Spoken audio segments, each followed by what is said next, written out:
this rather snappy, won't you? I have some very heavy thinking to do before 10 o'clock.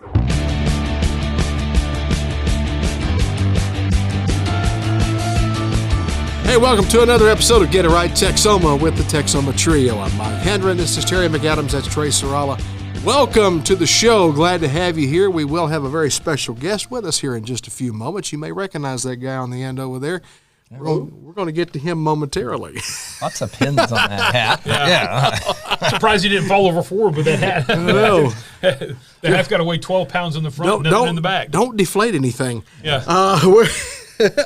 Our mission on this program is to entertain and inform you, and we do share an awful lot of local area news and events that are going on, but also we throw in some stuff regional, state, national, international, and intergalactic if necessary from time to time here on the show. And we do have a lot of interesting guests, and we're going to have one coming up here very shortly on the show with us. So thank you for joining us. Obviously, if you're watching on YouTube, you know you can get it there. You can also get it on Spotify and Apple Podcasts. We ask you to share this on all your social media platforms. Let the world know what you're listening to. Share it with everybody, even people you hate.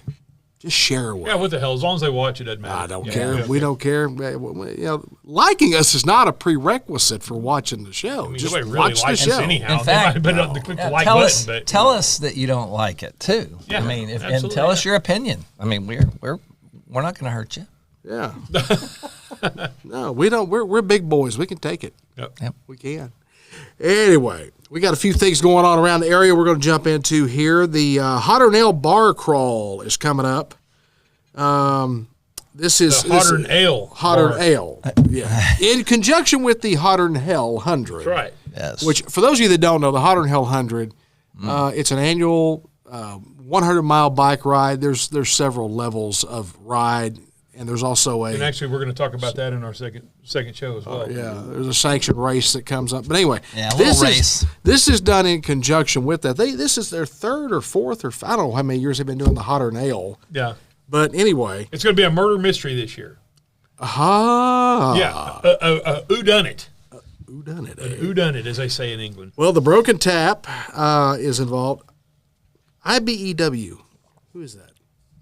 International Brotherhood of Electrical Workers. I don't know. Oh, very good, Terry. Yeah. That's exactly. Is exactly who it is. Okay. It sounded like I've seen that before. Okay. All right. Good. The Iron Horse Pub and downtown Wichita Falls is going to be involved as well. So the group that promotes downtown. So if you go to downtown Wichita Falls, I believe that's where the website where you get all the information, sign up for tickets. Yeah. And it's an interactive thing. So it's not one of those deals, don't show up at the last minute and think you're going to get in. I think you're going to have to get your tickets early and sign up. And I think you have to pick the murder weapon and the person and all kinds of stuff. It's a pretty involved thing. So if you're interested, go to downtownwichitafalls.com and downtownwf.com. Yep, is it. So, and then coming up on September 5, it's Texoma Gives. It's an annual day of giving. Last year there were over 200 nonprofits involved. I'm sure there will be again this year.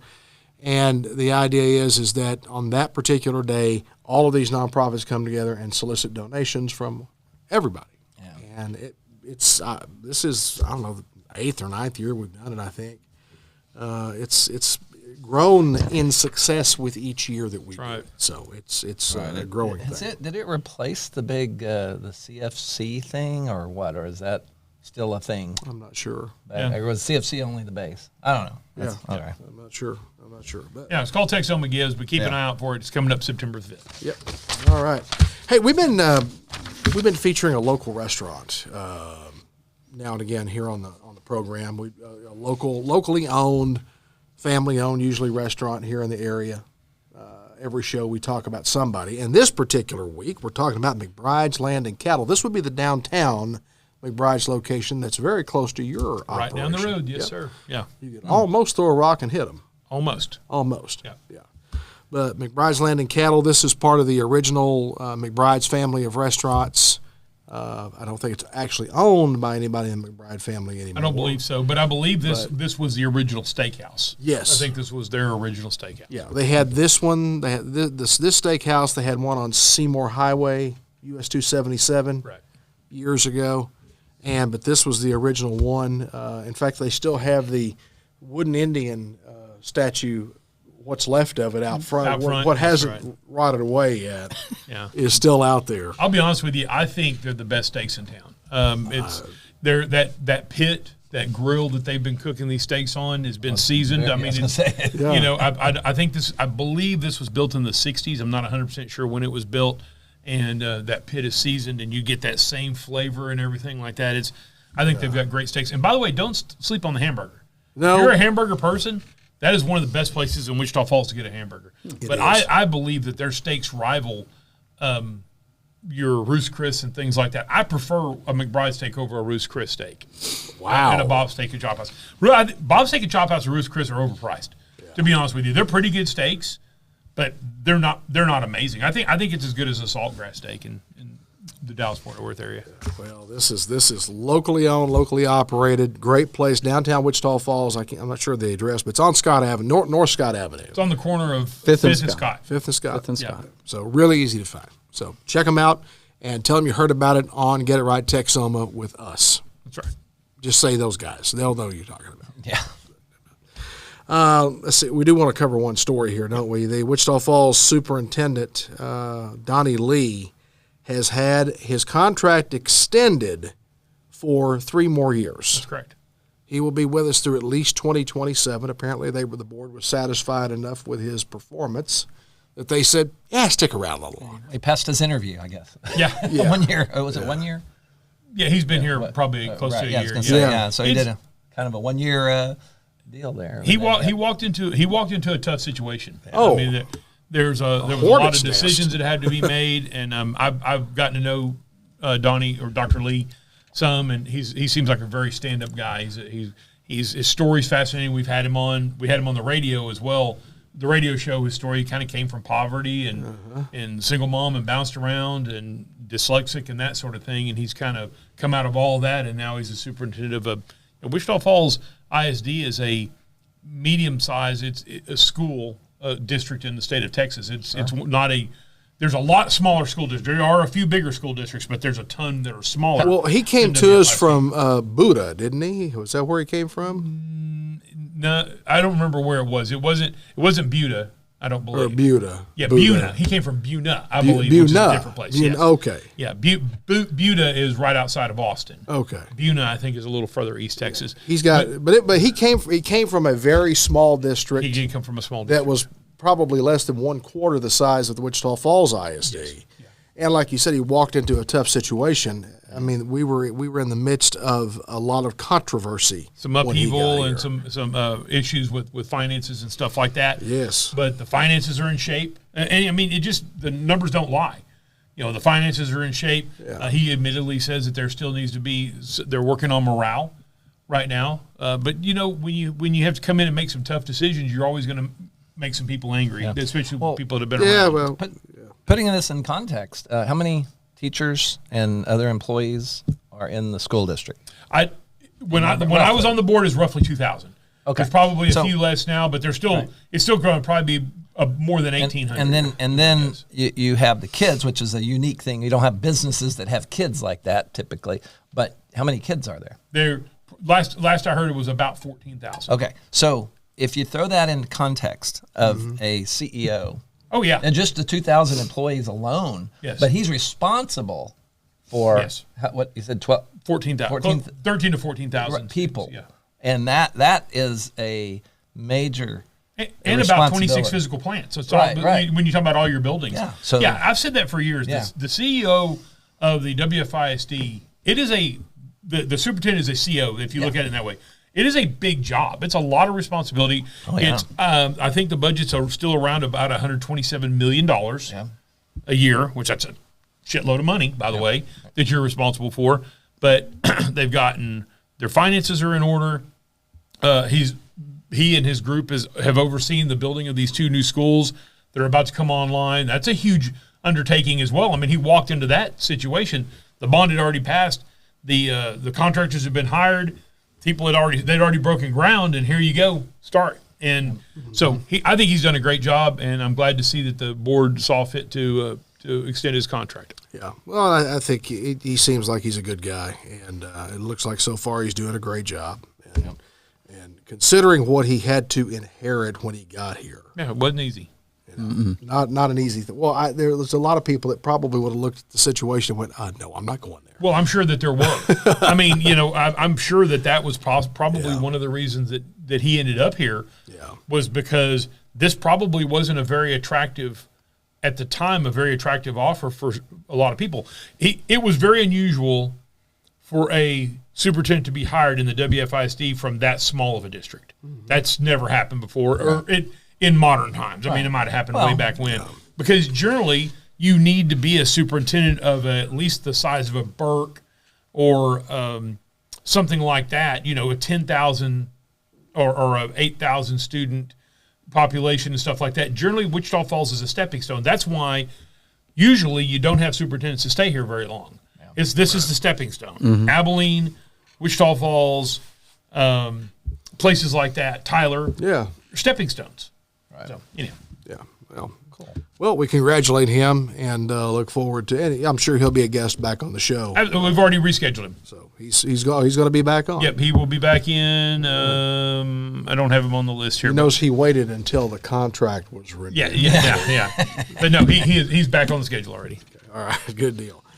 Well, we do have a very special guest with us today. We try to have guests now to get on the show, and we've had a lot of them lately, and we got a lot coming up. But this one's kind of unique.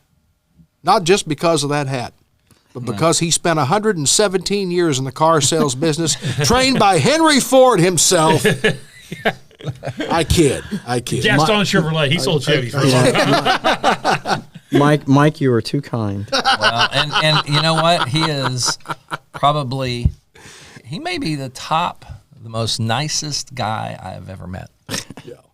Seriously. Well, and I think you almost certainly were one of the top car salespeople in the marketplace for a number of years. I'm pretty sure you were. Anyway, Steve Garner is our guest. Welcome, Steve. How are you? I am fine, Mike. It's great to be here. And Terry, thanks for the kind words, as always. May we call you Steve? Absolutely. Okay, I would prefer that. Okay. All right. We can bow. Yeah. We're not worthy. No. Well, Steve had an interesting trip last week. Yeah, you did. I did.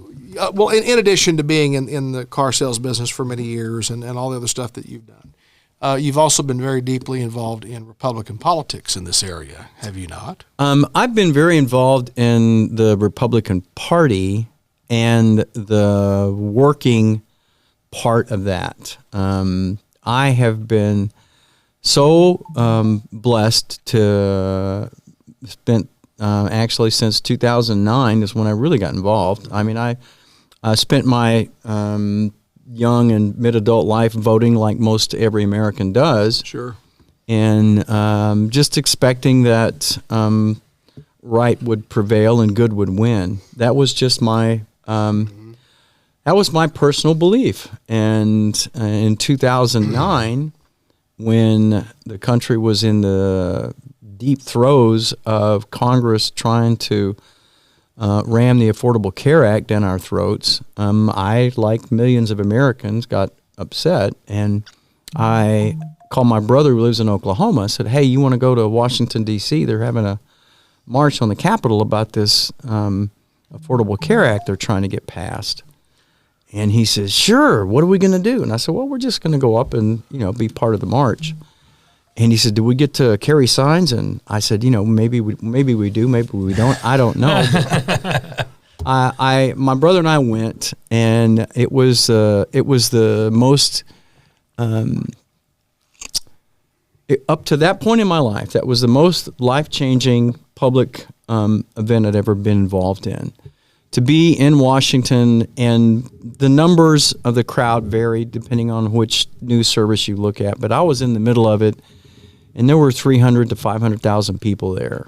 Wow. But they were from all over this country, and they were people just like each of us, hardworking Americans that were not being listened to by the government. And so when I got back from that, I was just wound up, and I said, I got to do something other than vote. And so I looked up, at that time you had, phone books and yellow pages. So I looked up in the yellow pages, the Republican Party, and called and said, hey, I want to get involved. And they said, where do you live? And I told them, and they said, well, we actually have a precinct chair spot open. I said, well, I don't know what that sounds, or I don't know what that is, but I don't know anything, and I don't think I'm ready for that. And they said, well, why don't you come to some training? And I said, can I get involved in elections? And so they said, sure. So I became an election clerk. After a year, I became a precinct judge, or excuse me, I became a precinct chair. And then in 2010 was my first election, and I worked 2010, and then 2012 I became an election judge, and I've been an election judge ever since. So I really have enjoyed being part of the mechanism. And then as a part of that mechanism, I started going to the state conventions and the Republican Party state conventions, and really enjoyed being part of the procedures that the party goes through for the platform, for the rules committee, for all of those different things that the Republican The machinations. Party. Yes, that's exactly right. And I'm a geek that way, and I really enjoyed being part of that. And then in 2016, I said, I might want to go to the National Republican Convention. It was being held in Cleveland. That's when Trump, I was a Ted Cruz, and I want to say that loudly and proudly. I got involved with Ted Cruz in 2012. And he was Ted Cruz before Beard Cruz. Yes. When he was angle face Cruz. Yes. He looked a lot better with that beard, I think. Yeah. I got involved with him when he was running against David Dewhurst. And I didn't care for David Dewhurst. He was the hand-selected, chosen Texas Republican Party guy, and I just didn't care for him. But I really liked Ted Cruz. So I was on Ted Cruz's campaign and was just crushed when Trump ended up beating Cruz, because it was really close. But since Trump was the nominee, I was all in, and so my wife and I went to the 2016 National Convention, and what an incredible thing that was to be there for that, and staying involved all the way up until today here. And I'm excited to continue being involved in the Republican Party. And I just got back from the Republican National Convention that was held in Milwaukee, Wisconsin. But you actually had a different role in this convention, did you not? You actually are one of the delegates, right? Well, I was a delegate in 2016. Oh, you were a delegate? Okay. Yes, Yeah, I was a floor delegate in 2016. Okay, didn't realize that. So you actually, in 16, you heard Trump's speech at the convention. Yes, I was there. You heard his speech at this convention. Yes. Compare and contrast 16 with today. The Trump of 16, the there's no the comparison. Trump There's no comparison. Really? And it's one of the reasons I'm so excited when Trey reached out and said, "Hey, you want to come talk about this?" Because I do. I've been to this is my second national convention. I've been to 4 state conventions. Yeah. Every one of those is filled with excitement and energy and exuberance, and it's just a fun time to be with other like-minded conservatives. Yeah. And this one was totally different. Monday, the crowd at the convention was not expecting Trump Monday. With the events of 2 Saturdays ago, there was already a buzz of prayer, just a buzz. When Trump walked down that corridor and then onto the convention floor, everything changed. If your viewers or listeners have not watched that, and I'm going to encourage them, if they have not watched that, they need to watch that. Terry, the demeanor that Donald J. Trump had when he walked down that corridor and onto the convention floor was so visibly different. Mm-hmm. You could see the emotion. You could see and feel the emotion on his face, just the way he walked. We all know how bombastic and over the top Trump is. That's just who he is. He's been that way his whole life. Yeah. It should be no surprise to anybody that's who he is and how he acts, because he's the same now as he was 20 years ago. Sure. But when he walked down that corridor and onto the convention floor, you could see the difference. Was it a humbling? Do you feel he's a little humble? No, I think Terry. I think he's changed. Well, no, I think he was humbled some with that loss. Yes. In 2020, of course. I think I'm he talking was about humbled even some. just the close call that he had. No, I think I think that to probably some changed. extent. It a little. Yeah. For those of your viewers and listeners that have a walk with Christ and are believers, they each know that God's hand was in this. Those of your viewers and listeners that don't, that's, the life that they live, and I respect that too.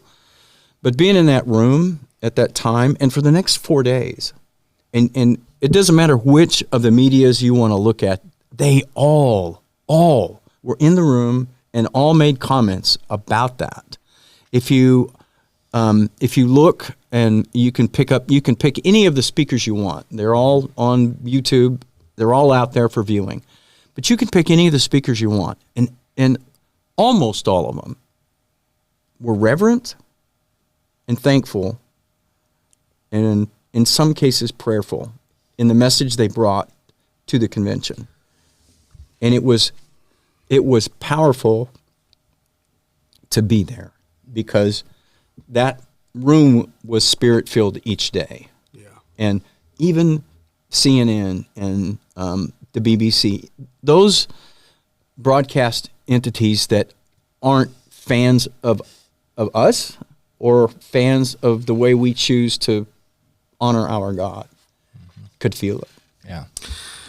I think that you look at the video of the attempt on Trump's life, and it doesn't take anyone special to realize if that man had not turned his head to the right at the moment that he did, he wouldn't have been at the convention. He would have been at the funeral home. Mike, if you look carefully at that video, the back of his head would have been blown off. Yes. Oh yeah. Well, that's what I said earlier. He got shot in the head. It just happened to get him in the ear rather than a solid shot in the head. He was shot in the head. Yeah. Your ear is part of your head. You see what I'm saying? Yeah. It's not like it was it wasn't a near miss that he got shot. He did get shot. It was a near miss that it wasn't a catastrophic. Well, and it's injury. To me, it's right now we've got this Secret Service director. Cheadle's going before Congress. Ms. Cheadle. The cheat is part of her name. Well, my suspicion is that probably by the time this broadcast is seen, she will have resigned. She might be back with Cheetos. She might be back with Doritos. Or Doritos. Well, Yeah. Thank you, Pat Fallon. Yeah, they do Cheetos too. Okay. I think Cheetos would have been funnier because they do Cheetos. Cheetos. And Cheetos. Oh, see, that went right over my head. But that's why you pay the medium bucks. You look at the obvious failures that happened that day, and you look at how easy it would have been for that assassin, how easy it was for him to take the position, the perch that he took on the slanted roof, right? Yes, We had a whole thing on that last show. I went off on my roofing. A football field and a half away. Yeah. From the President of the United States. 146 yards from the president's head. Which that's with a modern gun, with a modern scope. That's nothing. No, that is not. You don't have to be an ace marksman. And plus, the weather conditions were good. I mean, it wasn't like the sniper that took the guy out had to dope his sight a whole lot and stuff like that. It was this. When you look at all the failures that happened with the Secret Service. Mm-hmm. With all of the law enforcement assets on the ground, and this guy was still able to get this shot. Mm-hmm. When you see all of that, you realize, this was divine intervention. Yeah, this man is alive today because God wanted him alive. Exactly. Well, even if you don't believe, even if you're not a believer, just accept that it was one hell of a coincidence. But it did really happen. Yeah. What I'm saying is, I mean, even if you don't, I'm a believer. We can all be believers, or not believers. But what I'm saying is, you have to say that he almost got shot was wrong. He did get shot. He just didn't get killed. Exactly. Yes. Is what it boils down to. And that's what I think. That's what your viewers and listeners need to understand: is this was an assassination attempt that barely failed. Yeah, exactly. And it wasn't a near miss. No, he got hit. He got hurt, and it's by the grace of God that he's still with us. And I think I really appreciate your recount of that powerful time, because I believe I don't have a lot of I don't know, talents in life, but one thing I do is I read people well. And I do believe that when he got up there and retold that story and he said, I'm only going to say it one time because it's too painful, I believe he meant that. I don't think that was BS. That wasn't Donald Trump. I don't think that was Donald Trump the showman. That was Donald Trump the human. Well, and it probably took a few minutes after it happened for it to really sink in just how close a call this was. Oh, well, we had that conversation.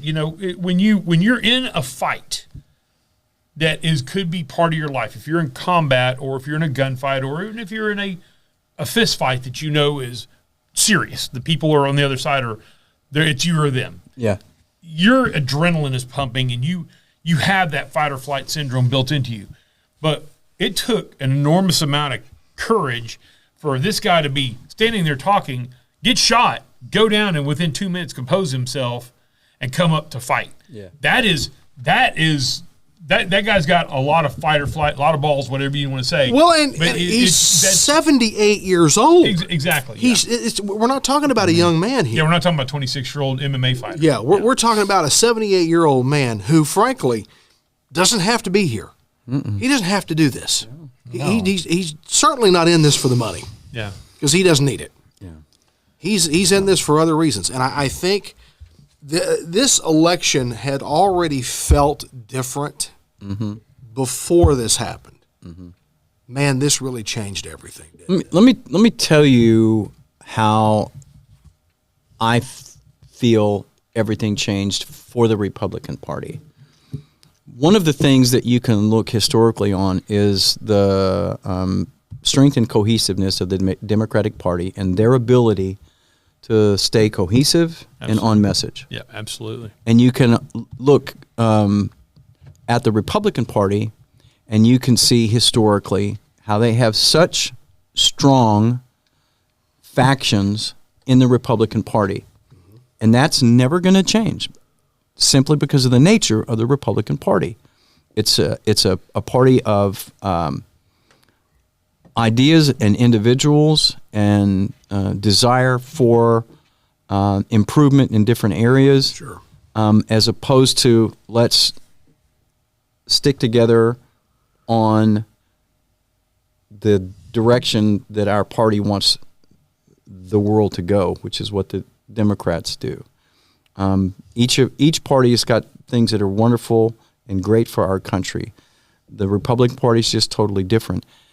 That changed Saturday, a week and a half ago, and it was evident Monday through Thursday.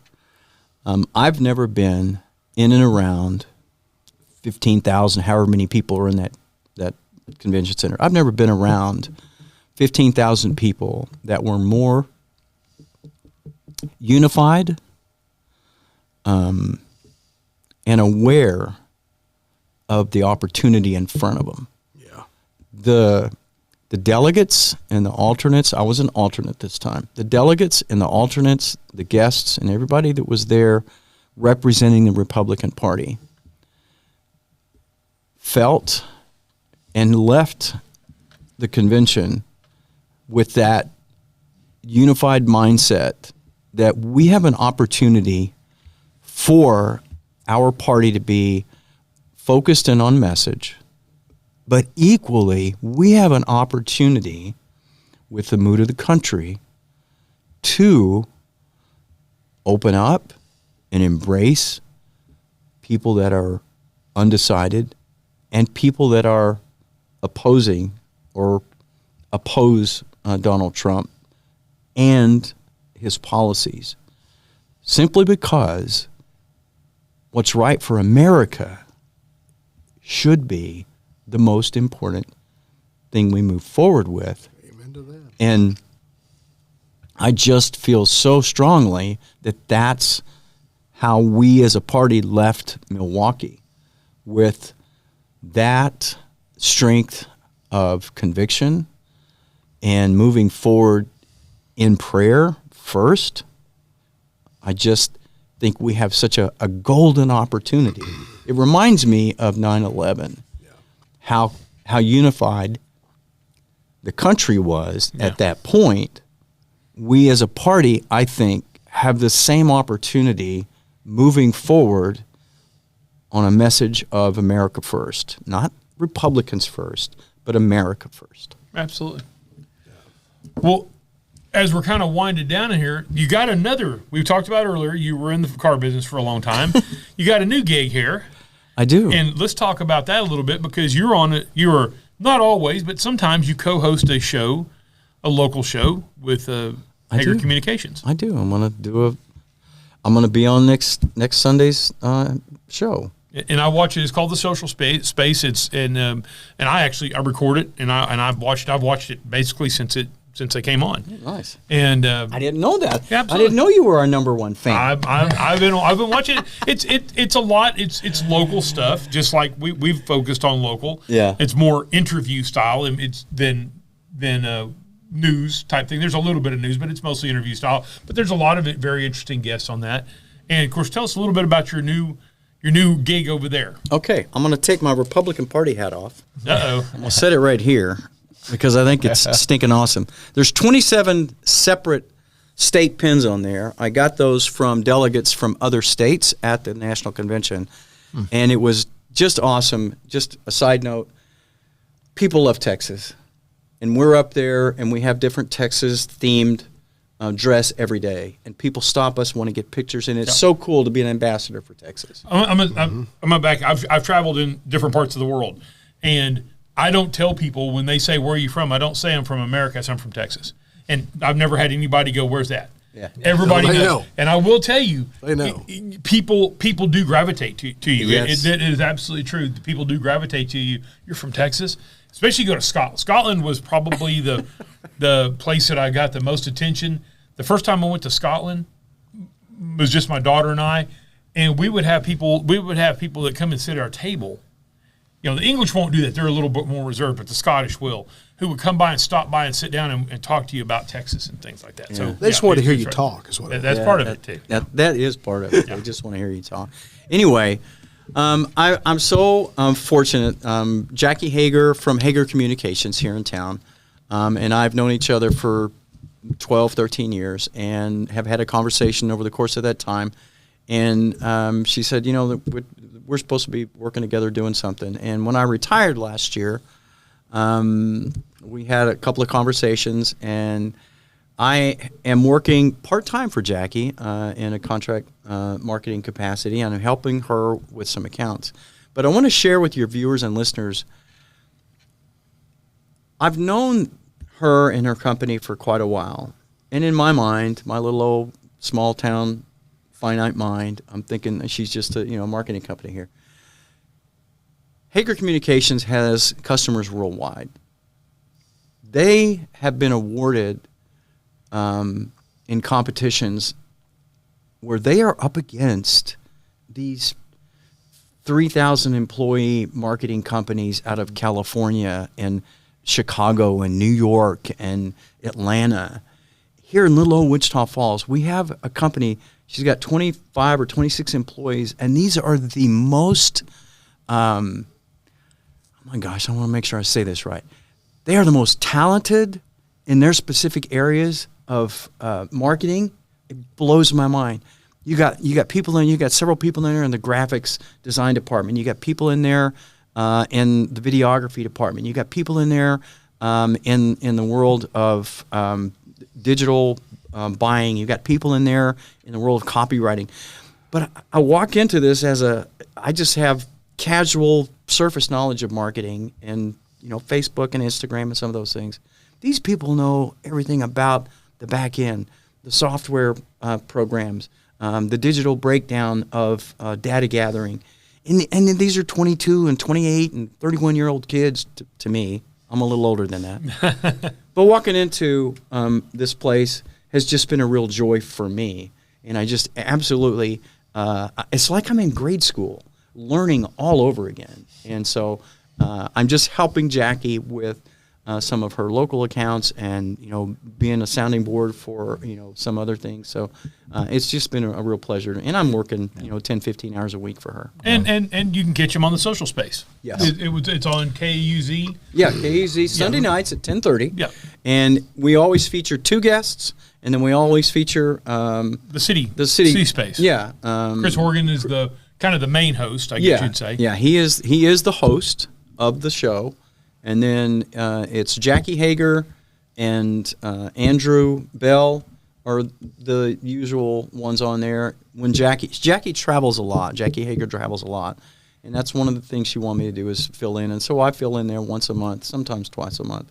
But I'll fill in when she's out of town. And that's been a real pleasure to do that. I enjoy. I've met some really interesting people doing it. But like you said, it features local events, local people, area events, and it's just a really a wonderful way to stay connected to the community and get some information about things happening. All right, Steve Garner has been our guest on this episode of Get It Right Texoma, and we appreciate you being with us. Steve, thanks for being here, brother. I loved being here. Thanks for the ask, and I'll come back. Absolutely. All right. And we have a lot more to do. So, guys, we're going to wrap this show up. Thank you again for joining us. Be sure to share it on your social media pages. It's brought to you in part by Eddie Hills Fun Cycles at 401 North Scott, downtown Wichita Falls since 1966. EddieHillsFunCycles.com, the website, MacTech Solutions, 4020 Ray Road, Suite 3B. Here in Wichita Falls, MacTech-Solutions.com, and Lolly and Pops Sweet Shop, LPSweet.com, the website. On Facebook, Lolly and Pops, Lollie is how you spell Lolly. Lolly and Pop Sweet Shop on Facebook. Guys, thank you again for joining us. Until next time, take care. We'll see you down the road.